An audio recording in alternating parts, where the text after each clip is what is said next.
প্রিয় বন্ধুরা, government rules অনুযায়ী আপনার আধার কার্ডের সঙ্গে এখনও যদি আপনি ডকুমেন্টস আপলোড না করে থাকেন 14/6/2026 এই তারিখের মধ্যে যদি আপনি আপনার আধার কার্ডের সঙ্গে ডকুমেন্টস যদি আপলোড না করেন তাহলে কিন্তু আপনার আধার কার্ড ডিঅ্যাক্টিভ হয়ে যেতে পারে, ক্লোজ হয়ে যেতে পারে।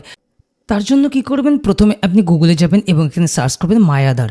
তুমি মাই আধারের ওয়েবসাইটের লিঙ্ক ওপেন হয়ে যাবে এবং ওয়েবসাইট ওপেন হয়ে যাওয়ার পর একটু নিচে আসুন, এখানে দেখুন ডকুমেন্টস আপডেট। এখানে এই ডকুমেন্টস আপডেটে আপনি ক্লিক করবেন। এখানে দেখুন 14/6/2026 লাস্ট ডেট এবং ক্লিক টু সাবমিট রয়েছে, এখানে ক্লিক করবেন। তারপর আপনি আপনার আধার কার্ড নাম্বারটা এখানে বসাবেন। তারপর আমি লগ ইন উইথ ওটিপিতে ক্লিক করব এবং আমার ফোন নম্বরে একটি ওটিপি আসবে, সেই ওটিপিটা কিন্তু আমি এখানে বসে লগ ইনে ক্লিক করব। লগ ইনে ক্লিক করার সাথে সাথে আমার কিন্তু আধারের মেন ড্যাশবোর্ড ওপেন হয়ে যাবে এবং উপরে দেখুন এখানে লাল রঙের একটা লেখা রয়েছে। এই লেখা যদি আসে, এই লাল রঙের লেখা আসে তাহলে কিন্তু আপনাকে ডকুমেন্টস আপডেট করতে হবে। Your Aadhaar need to documents update এখানে বলে দিচ্ছে।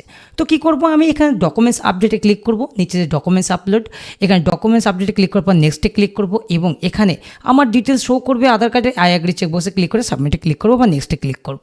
তারপরে এখানে দুটি ডকুমেন্টস আপলোড করতে বলছে। এক হয়তো আইডেন্টি প্রুফ হিসাবে এখানে যে ডকুমেন্টসগুলো দেওয়ার নাম রয়েছে এখান থেকে যে কোনো একটা আইডেন্টি প্রুফ হিসাবে একটা সিলেক্ট করবেন। আপনার যেটা রয়েছে, চাই ভোটার কার্ড, চাই আপনার Indian passport, driving licence, ration card, OBC card select করে নিয়ে আপনি সেটা স্ক্যান করে আপলোড করে দিতে দেবেন। আমার যেহেতু স্ক্যান রয়েছে আমি সিলেক্ট করে নিচ্ছি এবং আমি আইডেন্টি প্রুফ হিসাবে ভোটার আইডি সিলেক্ট করে নিলাম এবং ভোটার আইডি আমি স্ক্যান করে রেখেছি এবং ভোটার আইডিটা আমি এখানে আপলোড করে দেব। তো আমি ভোটার আইডি চুজ করে নিলাম। চুজ করার পর এখানে এবার নেক্সট কি আসছে, upload proof of address proof হিসাবে নেক্সট অপশানে যেটা রয়েছে, অ্যাড্রেস প্রুফ হিসাবে আপনাকে কিন্তু আরেকটি ডকুমেন্টস আপডেট করতে হবে। এখানে অনেক রকম ডকুমেন্টস রয়েছে, আপনি যে কোনো একটা আপনার যেটা রয়েছে সেটা আপনি চুজ করে নেবেন। আমি এখান থেকে রেশন কার্ডটা সিলেক্ট করে নেব। রেশন কার্ড বা এসসি ওবিসি কার্ড আমার দুটোই রয়েছে, তো আমি রেশন কার্ডটা সিলেক্ট করে নেব।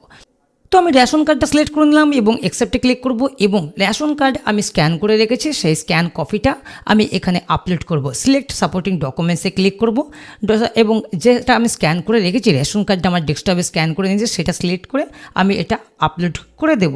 আপলোড করে দেওয়ার পর এটা গ্রিন হয়ে যাবে এবং আই অ্যাগ্রি চেকবক্সে ক্লিক করে আমি নেক্সটে ক্লিক করব, তারপর ওকেতে ক্লিক করব। ওকেতে ক্লিক করার পর এবার আপনার সামনে এরকম ইন্টারফেস আসবে, তারপর নেক্সটে ক্লিক করবেন বা সাবমিটে ক্লিক করবেন। সাবমিটে ক্লিক করার সাথে সাথে দেখুন আমার কিন্তু ডকুমেন্টস আপলোড সাকসেসফুলি। এবার ডাউনলোড যে অ্যাকনোলেজমেন্ট রয়েছে, এই ডাউনলোড অ্যাকনোলেজমেন্ট আপনি ডাউনলোড করে এক কপি রেখে দিতে পারেন।